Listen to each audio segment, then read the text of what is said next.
My name is Riley. I'm 24 years old. And for 5 years, my stepmother treated me like an unwanted squatter in my own home. I kept telling myself that if I stayed quiet and made myself small, I could keep the peace.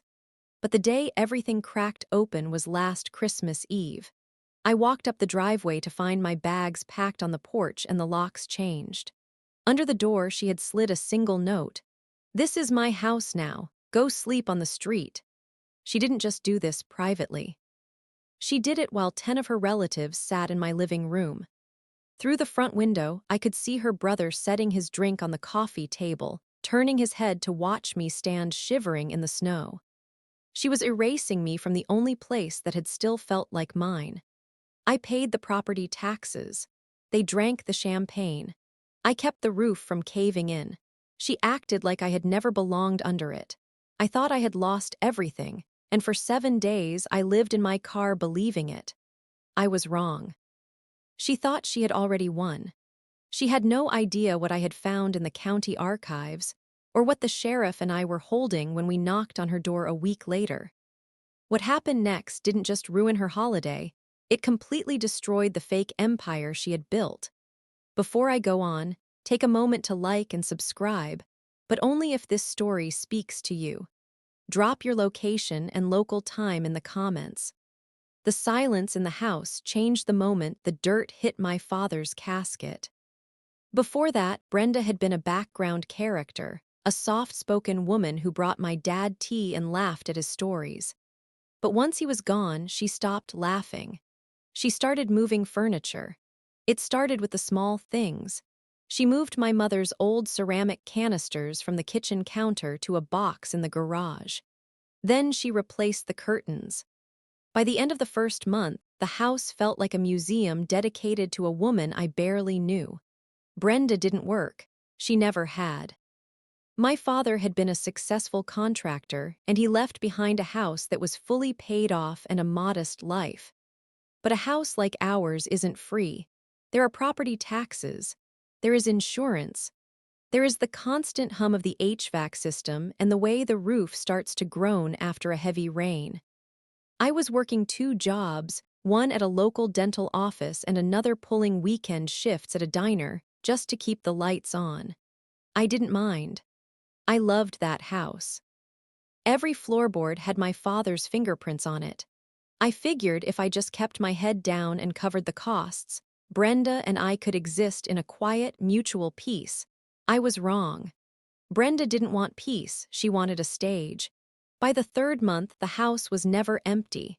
Brenda's brother, Mark, moved into the guest room temporarily. Then her cousins started showing up for long weekends that turned into weeks. They treated the place like a resort. I would come home at 9:00 p.m., exhausted and smelling like coffee and old grease, only to find the sink overflowing with dishes I hadn't used and the trash can bursting with expensive wine bottles I hadn't bought. I remember one Tuesday night vividly. I walked into the kitchen to grab a glass of water. Mark was sitting at the kitchen island, scrolling through his phone while Brenda was plating a roast chicken. "Oh, Riley," Brenda said, not looking up. "We're out of paper towels. Pick some up on your way home tomorrow, the good ones, not the cheap brand." "I just bought a 12-pack on Saturday," I said quietly. Mark looked up and smirked. "Well, we had people over for the game, kid. Things get used, don't be stingy." I looked at the roast chicken. I hadn't been invited to dinner.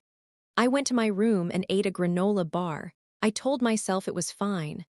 I told myself that as long as I was useful, I was safe. That was my first mistake. The house became a revolving door for Brenda's relatives. They'd sit in the living room, feet on the mahogany coffee table my dad had built by hand, talking about their plans for the inheritance. They spoke about me like I was a piece of old hardware, something that came with the house but didn't really serve a purpose anymore. Whenever I tried to bring up the bills, Brenda would get a faraway look in her eyes. "Riley, dear, your father wanted me taken care of. You know how much he loved me. Surely you aren't going to begrudge his widow a little comfort in her grief." She used her grief like a shield. If I asked why the water bill had tripled, she'd start dabbing her eyes with a lace handkerchief. If I mentioned that the property tax bill was due, she'd suddenly have a migraine and need to lie down in the master bedroom, the room she'd completely stripped of my father's presence. I felt like a ghost in my own hallways. I started staying out later, spending my breaks at the park or sitting in my car, just to avoid the sound of their laughter echoing through the vents. The only person who truly saw me was Mrs. Gable. She lived next door and had been my mother's best friend before she passed, and then a loyal neighbor to my dad. One afternoon in late October, I was sitting on my front porch steps, staring at a leak in the gutter I couldn't afford to fix yet. Mrs. Gable walked over, holding 2 mugs of tea. She sat down beside me, her knees creaking. "They're in there again," she said, nodding toward the house. The sound of a loud TV and Mark's booming laugh drifted through the screen door. "They're family," I said, though I didn't believe it. "Brenda needs the support." Mrs. Gable handed me a mug. It was peppermint. "Support is one thing, Riley. Colonization is another. You're looking thin. Are you eating?"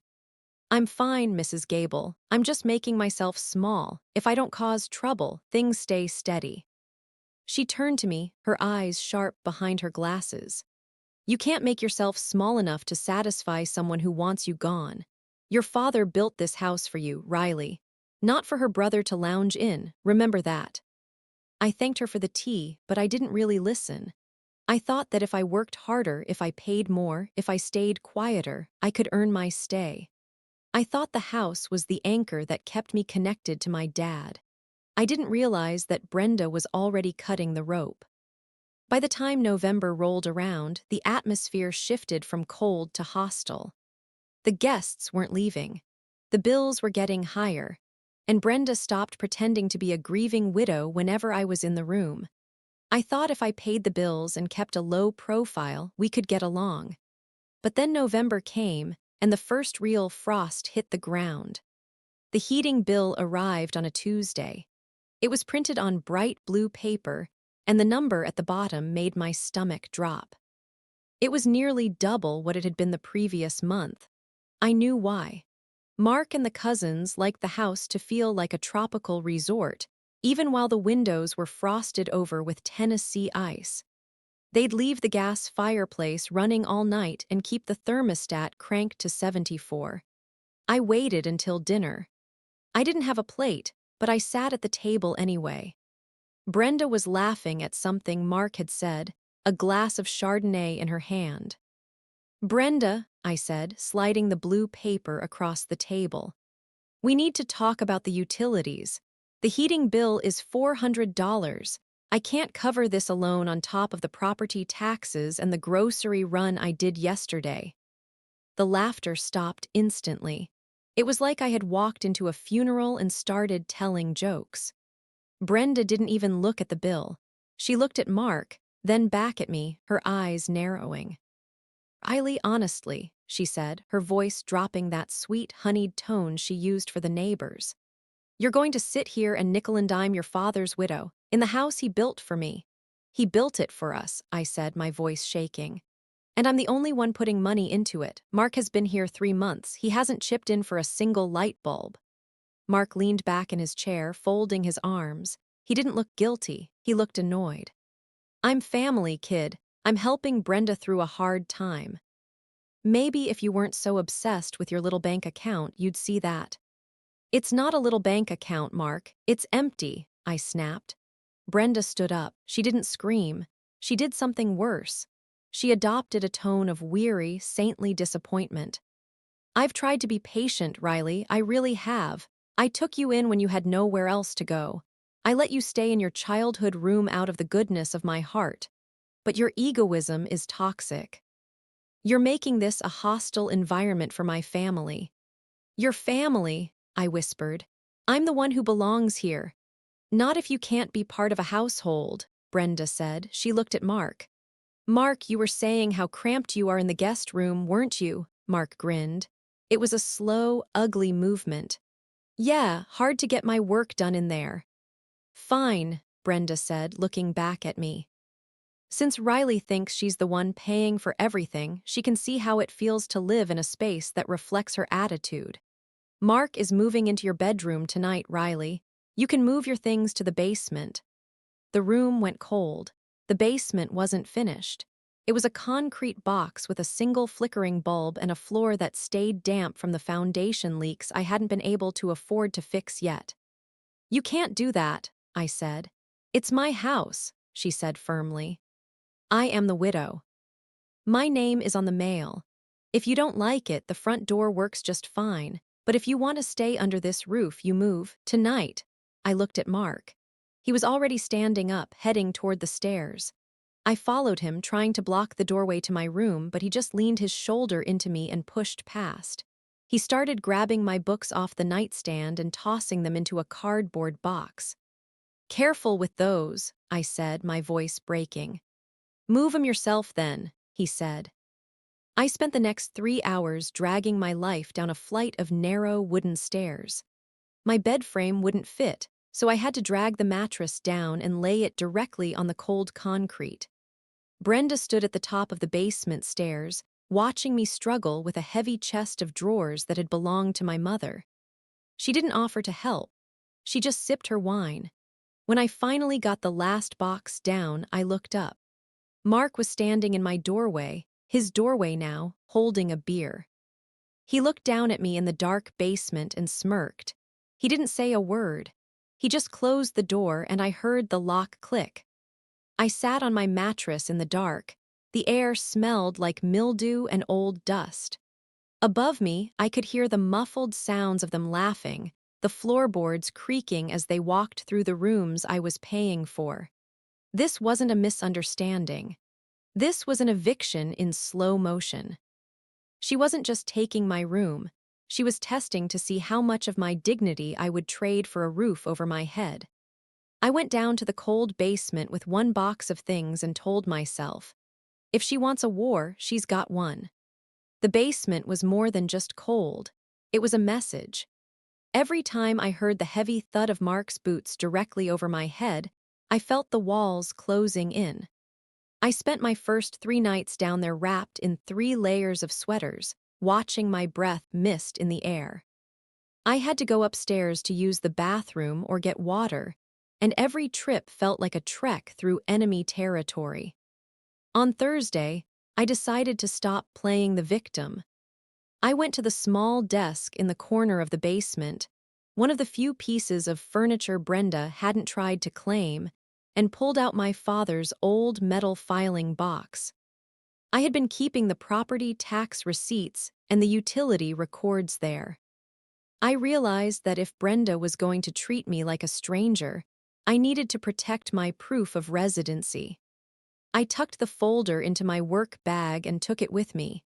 When I got home from the dental office that evening, the house was dark, but the internet router was humming in the hallway. I looked at the little glowing lights and felt a surge of cold clarity. I was the one paying for the high-speed fiber optic. I was the one paying for the premium streaming packages that Mark and Brenda spent all day binge-watching. I sat on the basement stairs, pulled out my phone, and logged into our service provider's portal. I didn't just change the password. I canceled the entire subscription. Then I called the electric company and removed my credit card from the auto pay for the extras, the premium cable and the secondary line they'd been using. The retaliation was swift. The next morning, I woke up to a temperature that felt like it had dropped 10 degrees. I checked the vents. Nothing. I walked upstairs to find Brenda standing in the kitchen, her arms folded. The house was eerily quiet without the background noise of the morning news. "The internet is down," she said, her voice like a whip. "And the heater in the basement isn't working. I checked the breaker. It seems that specific circuit is temperamental." "I canceled the internet, Brenda," I said, pouring myself a glass of tap water. "I can't afford luxury services when I'm living in a cellar." "You're being spiteful, Riley," she hissed. "Mark needs that for his business." "Mark doesn't have a business. He has a couch and a remote," I replied. Mark appeared in the doorway of what used to be my bedroom. He didn't look sleepy. He looked mean. "You think you're smart. You think you can starve us out of a house that belongs to Brenda." He walked toward the basement door and dropped a heavy pile of crusty, grease-stained pizza boxes and a stack of dirty plates right on the top step, blocking my path down. "Since you like the basement so much, you can handle the trash, too. Don't let it get too smelly down there, kid." By the afternoon, Brenda had clearly been busy on the phone. I walked to the mailbox to find Mrs. Gable standing by her fence, looking troubled. "Riley," she whispered. "Brenda's been over at the market telling everyone you've been stealing from her. She told the girls at the post office that you broke into her jewelry box to pay for your habits. She's telling people you've gone off the rails since your father passed." My heart hammered against my ribs. "That's a lie. I'm the one paying her bills." "I know that," Mrs. Gable said. "But people love a tragedy. They're starting to look at you sideways, honey." I looked back at the house. Brenda was standing at the window, watching us. She didn't look like a grieving widow. She looked like a general surveying a battlefield. She was systematically stripping away my comfort, my space, and now my name in this town. I went back inside and walked past the trash Mark had piled at my door. I didn't move it. I just stepped over it. I was losing the battle for the house, and I was losing it fast. They thought they would break me with the cold and petty tricks. But Christmas showed how far she was willing to go. Christmas Eve was supposed to be a half-day at the dental office, but we had an emergency root canal that ran late. I didn't mind. The office was warm, and the staff was kind. When I finally stepped out into the parking lot at 6:00 p.m., the air was biting. A thin layer of snow was already beginning to coat the windshield of my old sedan. I drove home slowly, thinking about the frozen lasagna I had hidden in the back of the basement freezer. I was looking forward to the quiet of my concrete corner. I just wanted to wrap myself in my father's old wool blanket and sleep until the holiday was over. But as I turned the corner onto our street, I saw the house was glowing. Every light was on. There were 4 cars parked in the driveway, cars I didn't recognize. I pulled up to the curb and my heart stopped. There, on the edge of the snowy porch, were 3 black trash bags. They were leaning against the railing like unwanted guests. Next to them was my mother's heavy oak chest of drawers, sitting exposed to the damp air. I ran up the steps, my boots slipping on the ice. I grabbed the front door handle and turned.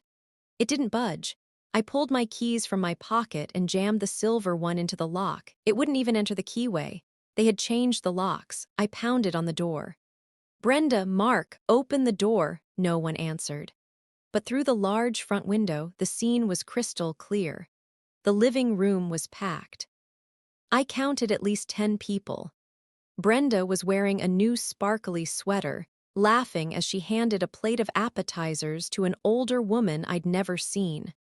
Mark was standing by the fireplace, a beer in one hand and a cigar in the other. I saw him look toward the window. He saw me standing there in the snow, my face red from the cold. He didn't move to help. He didn't even flinch. He just set his glass down on the coffee table, my father's handmade table, and turned back to the conversation with a smirk. I looked down at the gap under the door. A small white slip of paper was sticking out. I pulled it free. It was a page torn from a grocery list. "This is my house now. Go sleep on the street." I stood there for a long time, the paper shaking in my hand. I looked at my bags. I looked at the laughing family inside. I was being erased in real time. I dragged the bags to my car, one by one. I couldn't lift the chest of drawers, so I had to leave it there, the wood already starting to swell from the moisture. I sat in the driver's seat and started the engine, but I didn't drive away. I couldn't. I had nowhere to go. I drove to the back of a 24-hour supermarket parking lot and parked under a buzzing yellow street lamp. I turned off the engine to save gas and wrapped myself in my father's old wool blanket. the one thing I'd managed to grab from the basement earlier that week. The car got cold fast. I cried until my throat ached, staring at the frost forming on the inside of the glass. I had paid the taxes. I had fixed the roof. I had made myself small, and I was still sleeping in a parking lot on Christmas Eve. On the third day, the windows of my car were almost completely opaque with ice. I heard a soft knock on the glass. I jumped, my heart racing. It was Mrs. Gable. She was wearing a heavy parka and holding a large thermos.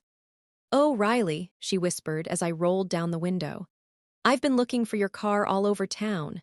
She handed me the thermos. It was hot tomato soup. Then she reached into her bag and pulled out a thick envelope. "Listen to me," she said, her voice steady. "Your father was a smart man. He knew Brenda's nature better than he let on. He would never have left you unprotected. He told me once he'd made arrangements at the courthouse. Look for the papers, girl. Don't let her steal your life." I took a sip of the soup. The warmth hit my chest and made me feel human again. I looked at the wool blanket around my shoulders. I wiped my freezing tears. I stopped expecting mercy from the family. It was time to look for justice. Brenda's version of the story didn't just stay in our neighborhood, it grew legs and ran. By the day after Christmas, the local community Facebook page was buzzing. I sat in my car, my fingers numb as I scrolled through the Neighbors of Elmwood group. There was a photo Mark had clearly taken from the porch. It showed my trash bags in the snow, looking messy and desperate. The caption, posted by Brenda's cousin, read, "So heartbreaking when a family tries everything to help a troubled child, but the child chooses the street over a sober home. Pray for Brenda. She's a saint for putting up with this for so long." The comments were a bloodbath. "I always knew that girl was trouble," one woman wrote, someone I'd served coffee to a dozen times at the diner. "Brenda is such a light in this community. To be treated like this by her own stepdaughter. It's a shame," said another. The lie had been bought and paid for. Brenda wasn't just taking my house. She was preemptively destroying any bridge I might use to get back into the community. She was making me a pariah so that when I finally did vanish, no one would ask where I went. On the fourth day of living in my car, I couldn't take the cold anymore. My joints ached and my skin felt like paper. I drove to the Toasted Bean, the small cafe where I used to spend my Sunday mornings. I needed a real bathroom, a physical outlet to charge my phone, and 5 minutes of heat. As I walked in, the bell above the door chimed. Usually, Sarah, the girl behind the counter, would yell out my name and start my order. Today, she stopped mid-pour. She looked at me, then looked at the manager standing by the pastry case. The manager, a man who had known my father for 20 years, didn't smile. He whispered something to Sarah and walked into the back office without nodding. I walked up to the counter. "Hey, Sarah, just a black coffee, please." Sarah wouldn't meet my eyes. She focused intensely on the credit card machine. We're closing the seating area early today, Riley, for a private event." I looked around. The cafe was half empty. "It's 10:00 a.m., Sarah." "It's just what the boss said," she muttered, her voice tight. She slid my coffee across the counter like it was something toxic. She didn't even ask if I wanted a receipt. I felt the eyes of the other two customers on me. They weren't looking with pity.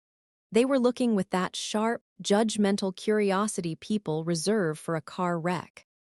I heard a woman at the corner table whisper to her friend, "That's her, the one who's been harassing poor Brenda." I didn't drink the coffee. I walked back out into the cold, the heat of the cup stinging my hands. It was one thing to be homeless. It was another to be a ghost in a town that used to feel like home. Brenda had successfully flipped the script. In the eyes of Elmwood, she was the victim, and I was the squatter who had finally been evicted from a house I never deserved. The isolation was a physical weight. I sat back in my sedan, the engine idling, and realized that no amount of explaining was going to fix this. My words were worth nothing in a town that had already decided I was the villain. And then I realized I don't need to justify myself to the town. I need to go where facts speak louder than gossip. The county archives building was a squat, limestone fortress that smelled of floor wax and decaying paper.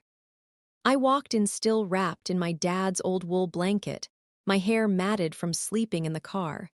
I looked like the person the cafe manager thought I was, but I didn't care. The cold in my bones had turned into a steady, vibrating hum of purpose. I bypassed the digital kiosks and went straight to the back, where the heavy ledger books were kept. A man sat behind a high oak desk, peering through thick spectacles at a microfilm reader. He had a nameplate that read Mr. Henderson. "Can I help you, young lady?" he asked, his voice creaking like a dry hinge. "I'm Riley Miller," I said. "My father was David Miller. He passed away last year. I need to see the deed and the transfer history for 412 Maple Street." Mr. Henderson paused. He pushed his glasses up his nose and looked at me properly. "David Miller, the man who did the masonry on the courthouse annex. I knew your father, a craftsman." One of the few men left who knew how to lay a straight line of brick without a laser. He stood up, his joints popping, and gestured for me to follow him into the stacks. "He came in here about 18 months ago. Spent a long time talking to me about legacy. He was worried, Riley. He didn't say about what, but a man doesn't look for the oldest archivist in the county unless he wants to make sure a paper trail is unbreakable." Mr. Henderson spent his lunch break pulling up old property records. He navigated the basement of the archives with a flashlight, pulling heavy manila folders from metal cabinets. I sat at a small wooden table, my hands trembling. After 40 minutes, he returned. He was carrying a single document encased in a plastic sleeve. He sat down, poured a cup of coffee from a stained machine in the corner, and slid the mug toward me. "Drink that. You're shivering," he said. Then he slid the document across the table. He was smiling, a small, triumphant curve of the lips. "Your stepmother apparently can't read the fine print, or maybe she just hoped you wouldn't. Take a look at this." I leaned over the paper. It was a deed of gift, executed and notarized a year before my father died. My father hadn't left the house to his widow to be passed down later. He had transferred the title directly to me. There was a clause at the bottom, highlighted in Mr. Henderson's memory.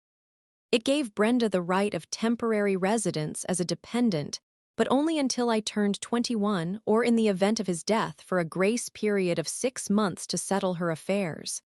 I was 24. The grace period had ended months ago. "She has no legal claim to the title," I whispered. "None," Mr. Henderson said. He leaned in, his voice dropping. "According to this, you've been the sole owner since the day he signed it. She isn't the landlord letting you stay. You're the landlord who's been let her stay out of the goodness of your heart. No one can take away what is rightfully yours, Riley." I looked at the seal on the bottom of the page. It was my father's final word. He hadn't left me unprotected. He had left me a fortress. I felt a surge of warmth that had nothing to do with the coffee. The document was real. The house, the land, and every brick in it belonged 100% to me. I sat in the archives for another hour, reading every word of that deed until the legalese started to hum in my head. I wasn't just looking for hope, I was looking for the trap. But there wasn't one. My father had been meticulous. He hadn't just given me the house. He had recorded the deed with a life estate provision for himself and a strict expiration date for Brenda. According to the county, I had been the legal owner for 3 years. Every property tax payment I'd made from my diner shifts wasn't just me being helpful, it was me maintaining my own investment. Every shingle I'd paid to have replaced was mine. I stood up and smoothed out the father's wool blanket.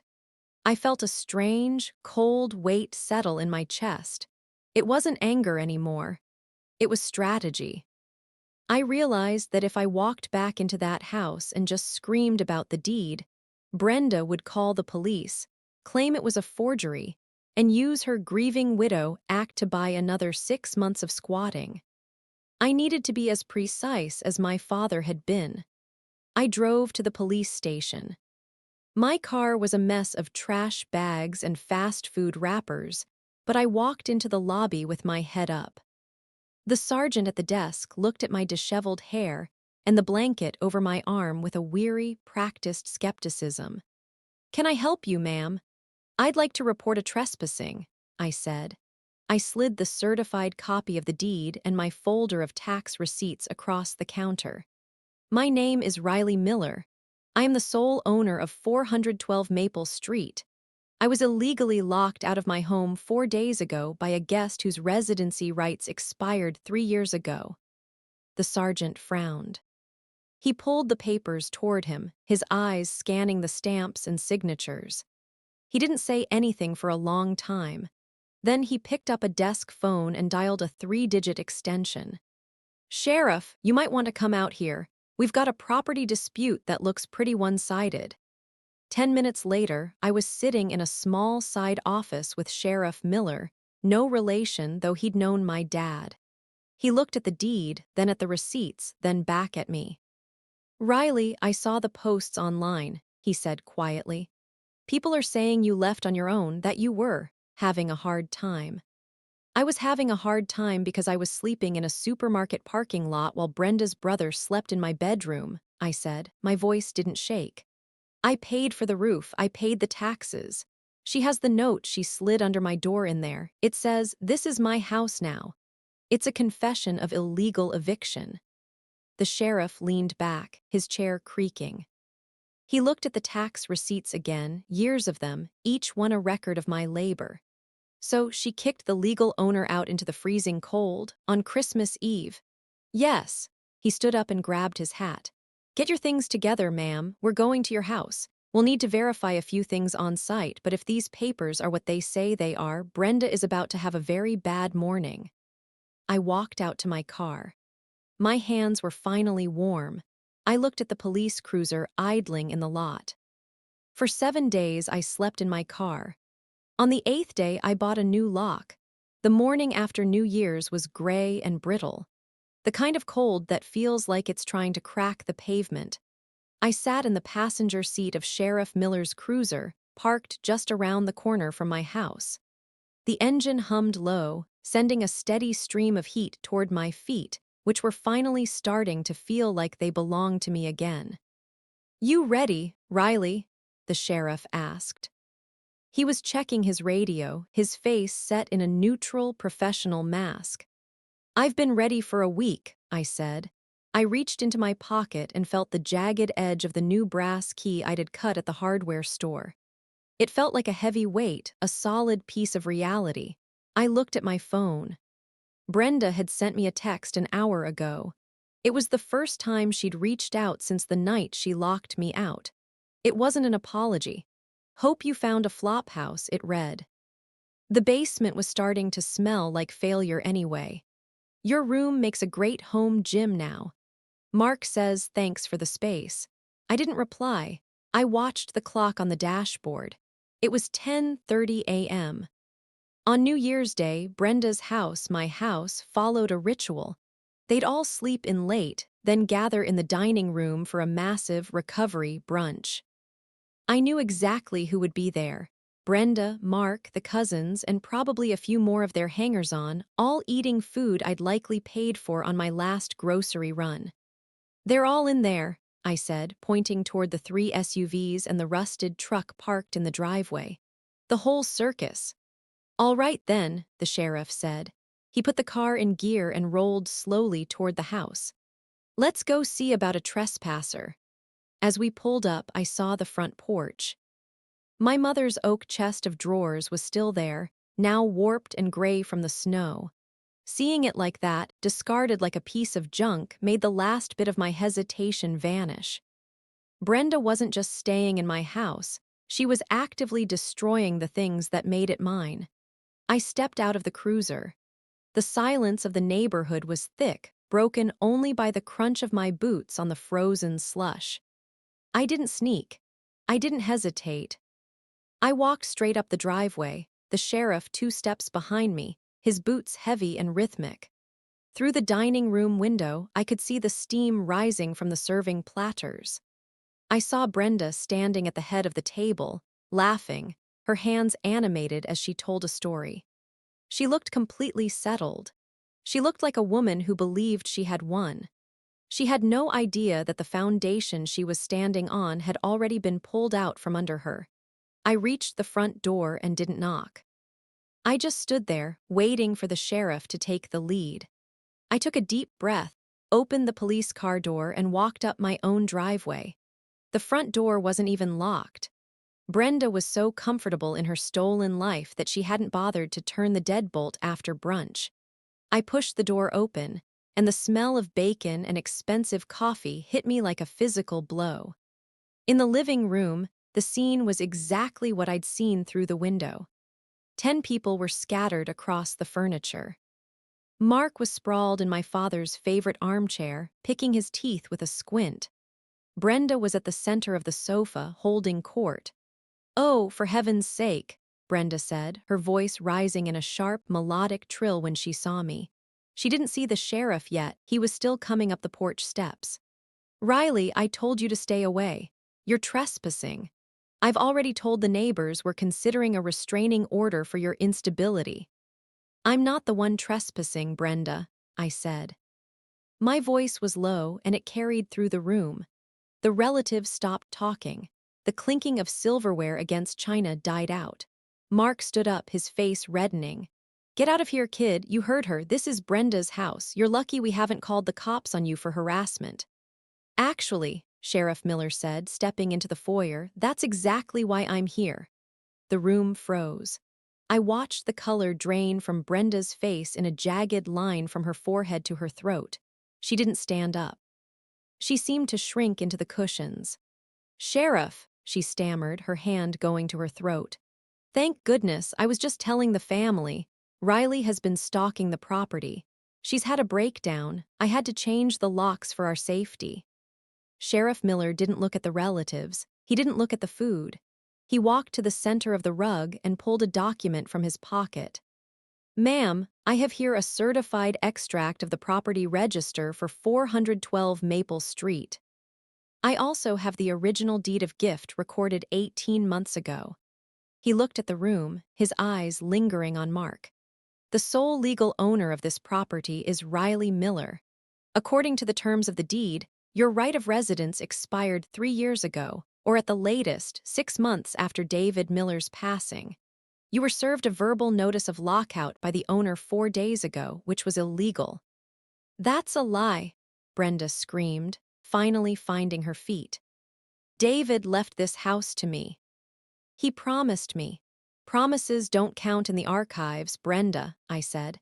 I stepped forward and held up the note she'd slid under the door. "You wrote this. This is my house now, go sleep on the street. You admitted you knew I lived here, and you admitted you were forcing me out. That's an illegal eviction of a titled owner." The sheriff turned to the room. "I am here to oversee the immediate restoration of property to the rightful owner. Anyone not named Riley Miller is currently trespassing. You have 20 minutes to gather your personal belongings and vacate the premises. If you are still here at 11:15, you will be arrested." The silence that followed was absolute. Then the panic set in. Mark looked at the sheriff, then at the document in his hand. He saw the official gold seal. He saw the sheriff's hand resting near his belt. Mark wasn't a brave man, he was a bully who liked comfortable chairs. He looked at Brenda, and for the first time there was no smirk. There was only "You said you had the papers," Mark hissed at her. "You told me the lawyer said it was yours." I thought," Brenda started, her voice cracking. "You lied to me," Mark said. He didn't defend her. He didn't stay to fight. He realized he was standing in a house that didn't belong to his sister in front of a lawman who wasn't smiling. He literally dropped his beer bottle onto the rug, my rug, and turned toward the stairs. "I'm not going to jail because you couldn't keep your story straight. I'm out." He grabbed his coat from the banister and fled out the back door without looking back. The other relatives followed like a dam had burst. They scrambled for their bags, stepping over each other to get to the driveway. The woman who had been eating brunch moments ago didn't even say goodbye. She just grabbed her purse and ran. Brenda stood in the middle of the empty living room. Her fake empire had crumbled, and no one from her entourage was left by her side. She looked at me, her eyes filling with real tears this time, tears of rage. "You ruined everything," she whispered.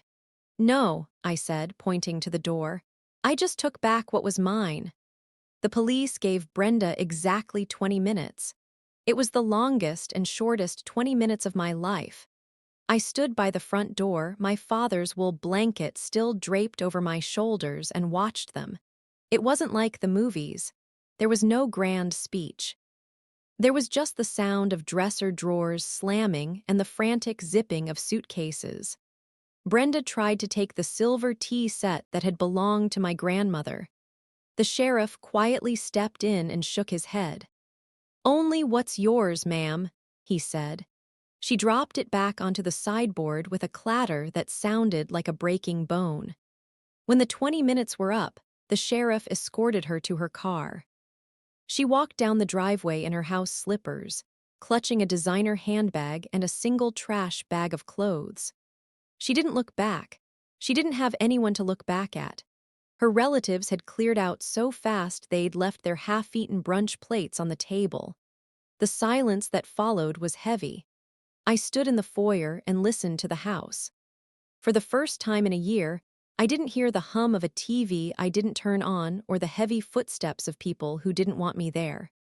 The air felt thin, cold, and entirely mine.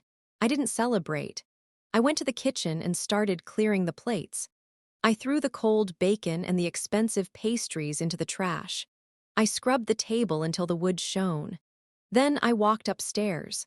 Mark had left my old room a mess, sheets balled up, a cigarette burn on the nightstand, but the window was open, letting in the sharp, clean January air. That evening, I didn't stay alone. I called Mrs. Gable. She came over with a box of tea and a loaf of homemade bread. We sat in the living room, the space where Brenda's relatives had just been laughing at my expense. The fire was crackling in the hearth, real wood this time, not the gas logs they used to run up the bill. I reached into my pocket and pulled out Brenda's original note. "This is my house now. Go sleep on the street." I looked at the jagged handwriting, the cruelty of it. Then I leaned forward and tossed it into the heart of the fire. I watched the edges curl and blacken, the words turning into white ash before disappearing up the chimney. The flames flared brightly, illuminating the room and reflecting off the framed photo of my father on the mantel. He looked steady. He looked like he'd known I could handle it. The house is quieter now. It's smaller, too, without the noise. But every night when I lock the front door, I know exactly who holds the key. I'm still working 2 jobs to catch up on the back taxes Brenda ignored, but I'm doing it under my own roof. I have a question for you. If you were in my shoes, would you have given your stepmother those 20 minutes to pack, or would you have kicked her out the door in exactly what she was wearing, just like she did to me? Let me know in the comments. Your stories of standing your ground mean a lot to me. If you found strength in this, please hit that subscribe button and check out my other video about the time my family tried to sue me for moral damages after the eviction.